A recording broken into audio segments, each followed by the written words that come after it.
Hello, family, and welcome. I greet you all in the name of Jesus. My name is Purity Nekesa, a social worker by profession. I represent the voice to the voiceless in the society today.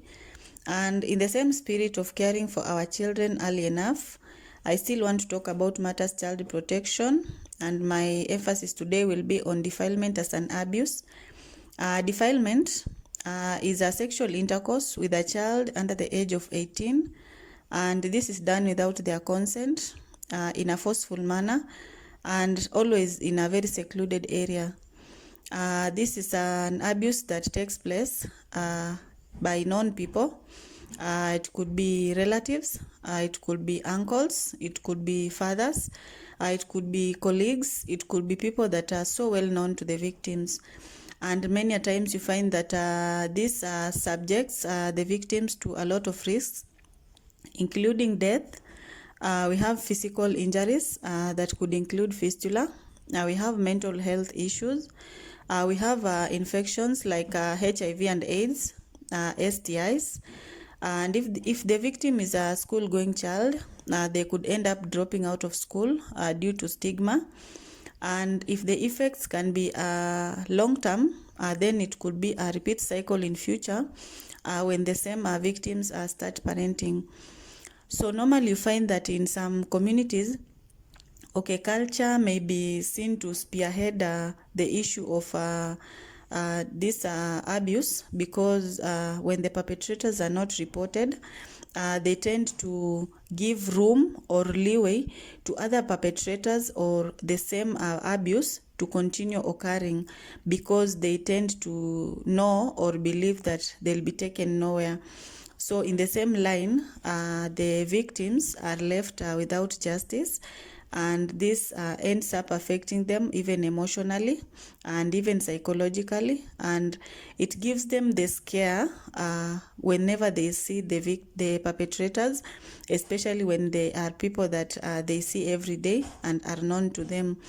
So having this in mind, I'll just want to share that it is important for us to create awareness in our children early enough, because this will help them be able to understand the environment, be able to understand how well they should take action, and how well they should be able to speak whenever an issue or something of that concern comes around. So it is important to note that we should talk to our children and inform them that they should not allow anyone to take pictures of their private parts. So it is important to let the children know early enough that their private part is something that they should keep so private, and they should not allow anyone to take pictures of it.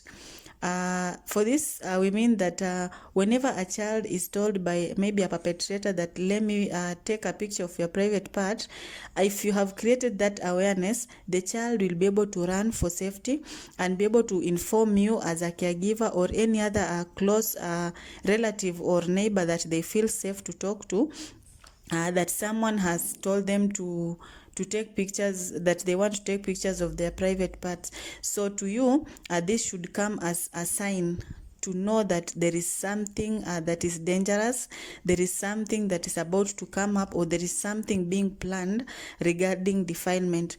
So take action early enough and protect the child. Or we should also teach these children about body parts, boundaries, and this will help them to know their limits regarding their body parts. For this, it's a way of giving them that sensitization or awareness to know that there is a difference between the hands and there's a difference between the private parts, so that whenever they feel like they are maybe in that situation, or whenever they get themselves in that scenario, they are able to differentiate that when I'm touched in a certain place, this place is not okay to be touched. So they'll be able to raise an alarm, and they'll be able to bring out to your attention as a caregiver or a parent. They'll tell you that someone today touched me this place and I really felt uncomfortable because because mom or dad, you had told me that that is not a proper place to be touched. So this will also act as a sign for you to be able to understand and be able to come out and protect your child. So another thing is about enabling your children to know their body parts early enough. You find that some of the caregivers or the guardians or the parents are so scared to speak about body parts to their children. Speak about the vagina. Tell the child that the vagina is a private part. If you fail to pronounce it and explain to the child will take it like any other part of her body. They'll not be able to know that this is a private part. They'll not be able to differentiate between a vagina and her eyes. So to her, even if someone will come and touch her private part, they'll just assume that it's like touching my eyes or my ears or my head. So they'll not be able to talk. But whenever you set that record straight, the child will now grow knowing that this part is a private part, and if anyone touches it, I'll be able to run to my parents or to my caregivers and be able to inform them early enough. This will really help in protecting these children. Another thing is that we should be able to inform the children that there are no secrets regarding body parts.